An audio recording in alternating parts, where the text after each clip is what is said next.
Dear students, आज हम structure of C program के बारे में बात करेंगे। स्ट्रक्चर होता क्या है? अगर आप रियल लाइफ में आओ तो कोई हम घर बनाना चाहते हैं तो एक नक्शा बनाते हैं। नक्शा बनाने के बाद में फिर एक छोटा सा स्ट्रक्चर अपने माइंड में फिक्स करते हैं कि इस तरह का हमारा घर होगा। घर है या कोई कार खरीदने जाते हैं तो अपने दिमाग में पहले से एक स्ट्रक्चर बना के रखते हैं। तो जैसे हर चीज का अपना एक स्ट्रक्चर होता है, ऐसे हमारे प्रोग्राम का भी एक स्ट्रक्चर होता है। और जो वो स्ट्रक्चर होता है, स्ट्रक्चर को अगर फॉलो करके हम अगर कोई प्रोग्राम बनाते हैं तो मेरा मानना है कि उसमें कहीं पे भी कोई एरर नहीं आएगी। लेकिन फिर भी आती है तो आसानी से हैंडल हो जाती है, बट स्ट्रक्चर की वजह से आने वाली एरर तो अपने आप ही रुक जाती है। तो स्ट्रक्चर ऑफ प्रोग्राम पे जब जाते हैं तो उसके कुछ हमारे सेक्शंस होते हैं। एक प्रोग्राम के जितने सेक्शंस होते हैं उनमें कुछ मैंडेटरी पार्ट होते हैं और कुछ ऑप्शनल सेक्शन होते हैं। मेरा कहने का मतलब मैंडेटरी से ये है कि इट इज नेसेसरी पार्ट, मतलब जरूरी होता है। अगर वो ना लिखें तो हमारा प्रोग्राम किसी भी कीमत पर नहीं चलेगा। लेकिन कुछ पार्ट्स ऑप्शनल होते हैं जिन्हें लगाएं ना लगाएं कोई फर्क नहीं पड़ता, बट जहां जरूरत पड़ती है हम उन्हें ऐड कर देते हैं और जहां जरूरत नहीं होती उन्हें हटा देते हैं। बस ये दोनों पार्ट अलग अलग लेके चलूंगा। स्ट्रक्चर ऑफ सी प्रोग्राम मैंने बोर्ड पे बनाया हुआ है क्योंकि बनाने में मुझे थोड़ा सा टाइम लगता, मैंने सोचा पहले ही बना दे, वीडियो लंबी हो जाएगी नहीं तो स्ट्रक्चर ऑफ सी प्रोग्राम पे जब हम आते हैं, देखो होता क्या है। स्ट्रक्चर ऑफ सी प्रोग्राम में जो ये बने हुए सारे सेक्शंस हैं जो अलग अलग लाइन में हैं, और जो छोटे छोटे पार्ट बनाए ये पार्ट्स होते हैं वो एक सेक्शन के अंदर पार्ट होते हैं। इनमें मैंने लिखा है O for optional and M for mandatory. जो पार्ट मेरे ऑप्शनल होंगे उनके आगे मैं O लिख दूंगा, जो मेरे मैंडेटरी पार्ट होंगे मैं M लिख दूंगा। तो मैं पहले सेक्शन से शुरू करता हूं। देखो, पहला सेक्शन है इस समय पे documentation section. Documentation section actually होता क्या है? डॉक्यूमेंटेशन सेक्शन में हम लिखते हैं what our program will do. क्या करेगा हमारा प्रोग्राम? प्रोग्राम क्या करेगा? मैंने सोचा एक प्रोग्राम 2 नंबरों को ऐड करने का बनाना है, तो हमारा प्रोग्राम 2 नंबर ऐड करेगा। तो हम लिखते हैं this program will add 2 numbers. Means इस तरह से दिस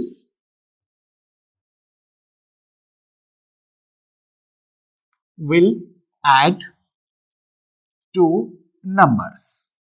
देखो, अगर मैं ऐसे लिखूं तो हमारे साथ एक प्रॉब्लम आने वाली है। वो प्रॉब्लम क्या है कि ये लिखी गई है सिंपल इंग्लिश में लाइन, और कंपाइलर जिसकी बात हम पहले कर चुके हैं, ट्रांसलेटर होता है हमारे सी लैंग्वेज का जो उसके साथ जुड़ा होता है। जब लैंग्वेज का ट्रांसलेटर जब चलता है तो क्या करेगा? वो उसके डिफाइन करे हुए वर्ड्स को पढ़ेगा, हमारी इंग्लिश को भी बिल्कुल भी नहीं समझेगा। जब इंग्लिश नहीं समझता तो फिर हम इंग्लिश लिखते क्यों है? क्योंकि ये ऑप्शनल सेक्शन है। और दूसरी बात, मुझे अपने प्रोग्राम को तुम्हें समझाना है, तुम्हें अपने प्रोग्राम को मुझे समझाना है। मींस 2 प्रोग्रामर आपस में इस बात को समझ सके what this program will do.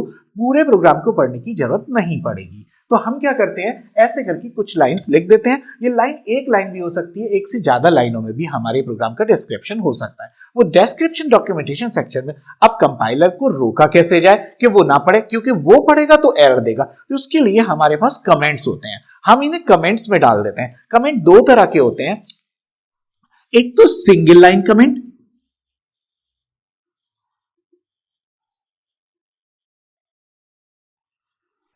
एक होता है मल्टी लाइन कमेंट।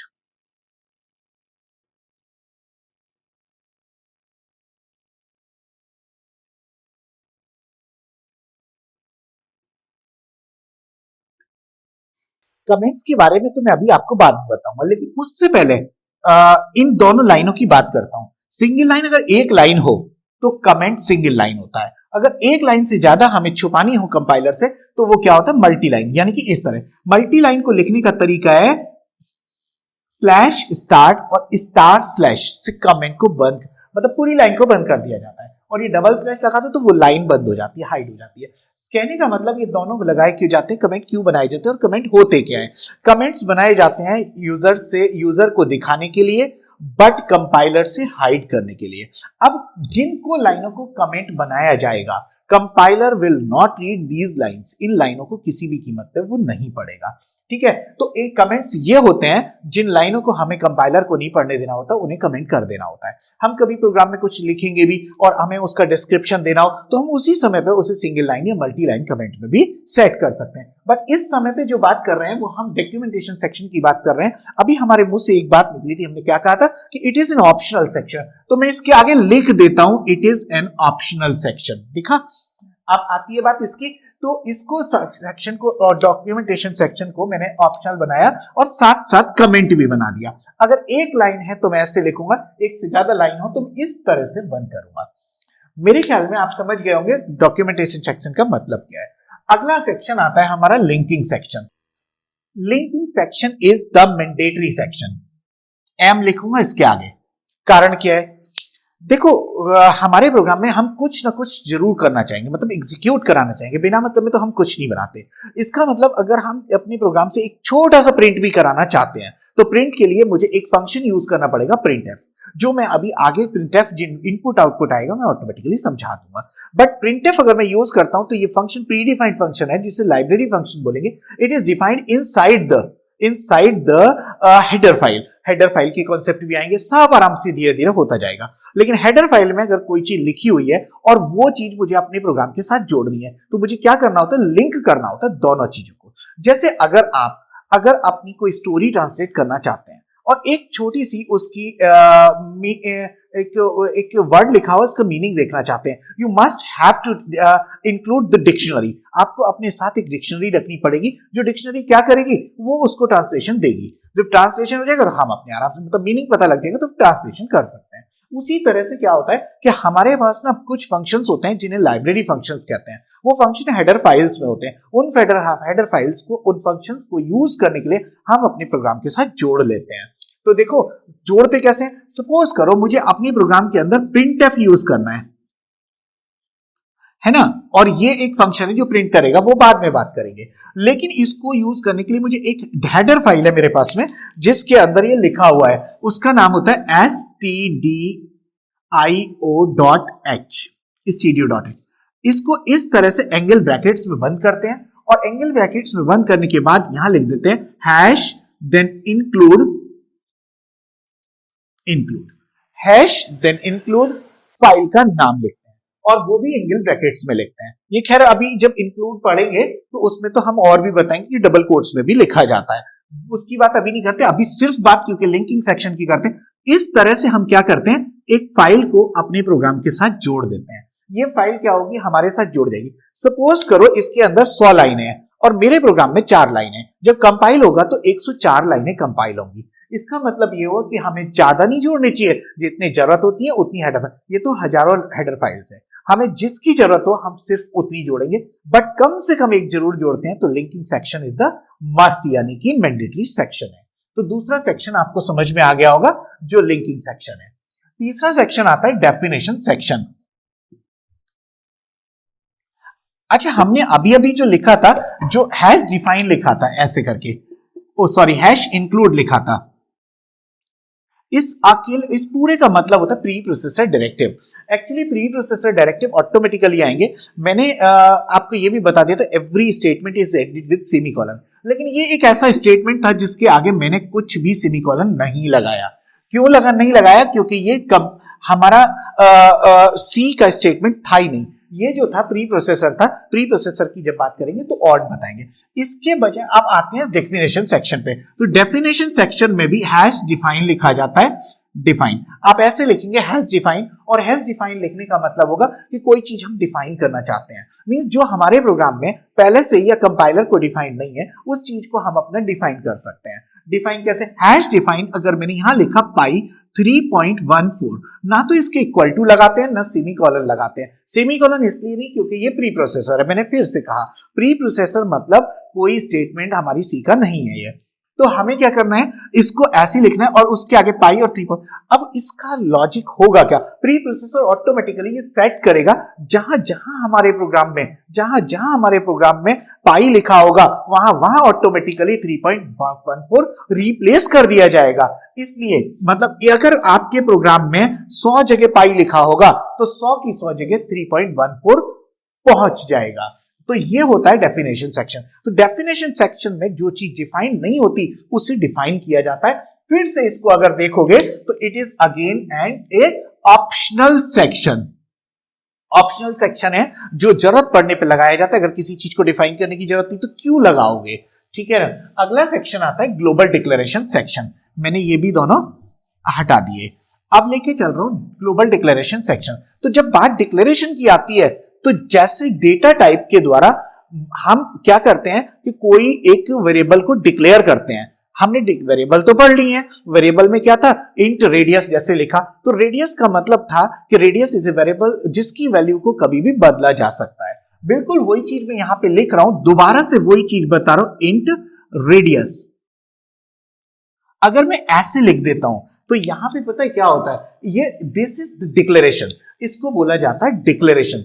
डिक्लेरेशन मतलब रेडियस एक आइडेंटिफायर है which is declared as an integer type variable। तो इट मींस कि अगर ऐसे किया जाता है तो it is called as declaration. और अगर ये डिक्लेरेशन है तो मैं डिक्लेरेशन को दो तरह से समझाना चाहूंगा, एक तो ग्लोबल डिक्लेरेशन और एक लोकल डिक्लेरेशन। देखो ग्लोबल की अगर बात करो तो ग्लोबल वो होता है जिससे नोन टू होल ग्लोब। अब ग्लोब की अपना एक एरिया होता है, स्कोप होता है। मैंने कहा कि एक जो मोहल्ला होता है या एक कॉलोनी होती है, उसके अंदर एक दो लोग तो ऐसे होते हैं जिन्हें सब जानते हैं, और बाकी के लोग क्या होते हैं, अपने घर में सिर्फ पहचाने जाते हैं, घर से बाहर नहीं जाने जाते। कहने का मतलब सीधा सही है कि जो घर से बाहर निकल के वो पूरी कॉलोनी जिन्हें जानती है वो ग्लोबल कहलाते हैं। उनके द्वारा लोग अपने काम भी करवाते हैं और वो लोगों के घरों में कभी भी बैठ और उठ सकते हैं। लेकिन जिन्हें कोई नहीं जानता वो लोकल होते हैं, सिर्फ अपने घर में उनकी वैल्यू होती है, बाहर उनके बाहर कोई भी वैल्यू नहीं होती। बिल्कुल वैसे ही हमारा यहां आता है कि अगर इस चीज को इस फंक्शन के सेक्शन, हालांकि इस फंक्शन की अभी मैं बात करने जा रहा हूं, इस फंक्शन के बाहर लिख दिया जाए तो ऑब्वियसली ये इस फंक्शन में तो छोड़ो और सभी फंक्शंस में यूज किया जाने लगेगा, मींस वो ग्लोबल हो जाएगा। लिखने का तरीका सिंपल रहता है, लोकल का भी और ग्लोबल का भी, बस रखने का जगह बदलता है। अगर ब्रेसिस के बाहर यानी कि ब्लॉक के बाहर आता है इट बिकम्स अ ग्लोबल, और अगर ब्रेसिस के सेट के अंदर पहुंच जाए तो it becomes the local variable. ठीक है, तो लोकल और ग्लोबल जरूरत पड़ने पे हम क्या करते हैं, इसे ग्लोबल करते हैं, और ना जरूरत पड़े तो हम इसे लोकल करते हैं। मुझे इस फंक्शन में, इस फंक्शन में, इस फंक्शन में, सारे फंक्शंस में अगर यूज करना है तो I will have to declare, क्या करना पड़ेगा, डिक्लेयर करना पड़ेगा ग्लोबल। ओके, तो होता क्या है कि ये ग्लोबल ये हो गया, ग्लोबल की अगर जरूरत ना, मुझे अगर एक ही फंक्शन में यूज करना हो तो मैं लोकल कर दूंगा, तो ये भी ऑप्शनल सेक्शन हुआ। आता है अगला मेन फंक्शन सेक्शन।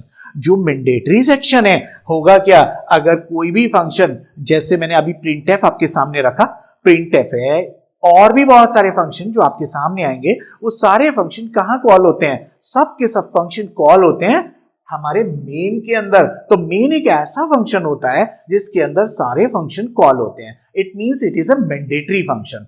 और दूसरी बात, इसका खुद का होना भी बहुत जरूरी है। जैसे हेड ऑफ द फैमिली होता है वो सबको कॉल कर सकता है, और हेड ऑफ द फैमिली कहीं पे एक जॉब करता है या वो बिजनेस करता है तो उसके ऊपर भी कोई अगर होता है तो वो उससे कॉल करता है। तो यहां पे उसके ऊपर है कौन, ये मेन का नाम भी चेंज नहीं कर सकते। मेन का मैंडेटरी होना कारण एक और बनता है कि main is called by operating system, every function is called by main and main is called by operating system. Operating system is what, operating system आपके विंडोज हैं, डॉस हैं, विंडोज सब तरह के, OS2 है, बहुत तरह के ऑपरेटिंग सिस्टम है। वो सब किसको कॉल करते हैं, सीधा उनका अटैक जब आप क्लिक करते हैं, सीधा अटैक कहां होता है, अटैक होता है मेन पे। इसलिए मेन इज अ मैंडेटरी, अगर मेन ही नहीं होगा तो वो अटैक किस पे करेंगे। इस तरह से मेरा कहना होगा कि main function is a mandatory function, और मेन के अंदर जो लिखा जाएगा फिर दो पार्ट आएंगे। तो मैंने इसको लिख दिया मैंडेटरी पार्ट, CM, है ना, मैंने मैंडेटरी पार्ट लिख दिया। अब होता क्या है, इसके अंदर फिर दो पार्ट में तोड़ा मैंने, इस प्रोग्राम के फंक्शन को दो पार्ट में तोड़ दिया, जिसमें एक है डिक्लेरेशन पार्ट और एक है एग्जीक्यूटेबल पार्ट। एक डिक्लेरेशन पार्ट फिर वही जो अभी हमने क्या किया था, यहां लिखा था इंट रेडियस। ठीक है, अगर मैं इस चीज को बाहर के बजाय लोकल ले जाऊं यानी कि अंदर ले जाऊं तो क्या होगा, यही बिल्कुल जो कहती हूं यहां आने पे क्या हो जाता है, ये लोकल डिक्लेरेशन बन जाता है। लोकल डिक्लेरेशन में आप फंक्शन भी डिक्लेयर कर सकते हैं, वेरिएबल भी डिक्लेयर कर सकते हैं, जो चाहे वो डिक्लेयर कर सकते हैं। तो डिक्लेरेशन पार्ट तो ये हो गया। इसके बाद आता है एग्जीक्यूट, तो इसको भी देखो अगर देखा जाए तो ये ऑप्शनल बन जाता है। उसका कारण क्योंकि जरूरत पड़ने पे वेरिएबल डिक्लेयर करोगे, नहीं तो नहीं करोगे। अगर सोचो तुम्हें सिर्फ एक वेलकम प्रिंट करना है तो what is the requirement of variable declaration, तो इसलिए हम क्या करते हैं, उसे डिक्लेयर ही नहीं करते, तो ऑप्शनल हो गया। इसके बाद आता है executable part. Executable part is the mandatory part. क्योंकि अगर ये नहीं होगा तो फिर मेन को क्या खाली छोड़ेंगे हम? नहीं, ऐसा नहीं होता। तो इसका मतलब इसके अंदर कुछ ना कुछ जरूर रखेंगे। तो जो कराना होगा, माना प्रिंट करना है तो प्रिंट भी एक एग्जीक्यूशन है, जिसको अगर हम करते हैं तो इसका मतलब ये होगा कि execution part is the mandatory part of the main section. तो मेन जितना जरूरी है उतना ही जरूरी है हमारा एग्जीक्यूटेबल पार्ट। इसके बाद आता है सब प्रोग्राम सेक्शन नेक्स्ट। और सब प्रोग्राम सेक्शन में क्या होता है कि अगेन ऑप्शनल सेक्शन है, जरूरत पड़ने पे हम यहां पे बनाएंगे, नहीं तो नहीं बनाएंगे।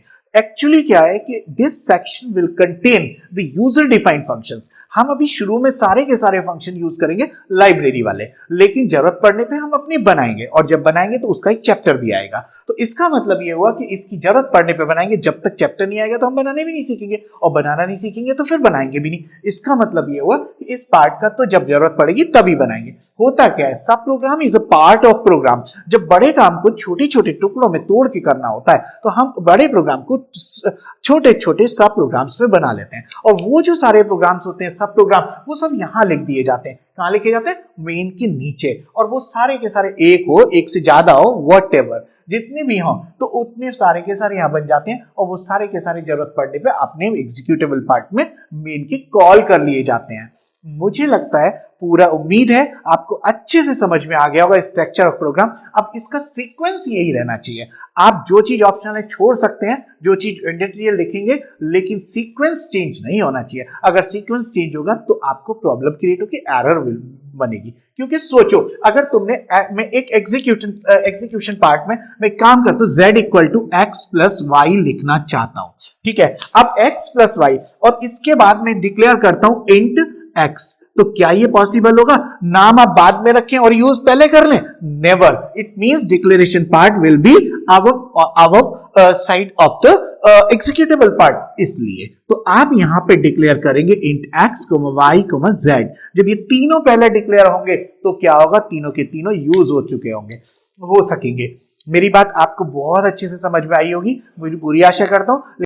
अगर फिर भी कोई प्रॉब्लम होती है कमेंट सेक्शन में जरूर लिखें, और ईमेल पे भी हमें बोल सकते हैं, हम जरूर बताएंगे दोबारा से, ठीक है। This was all about the structure of program. All the best.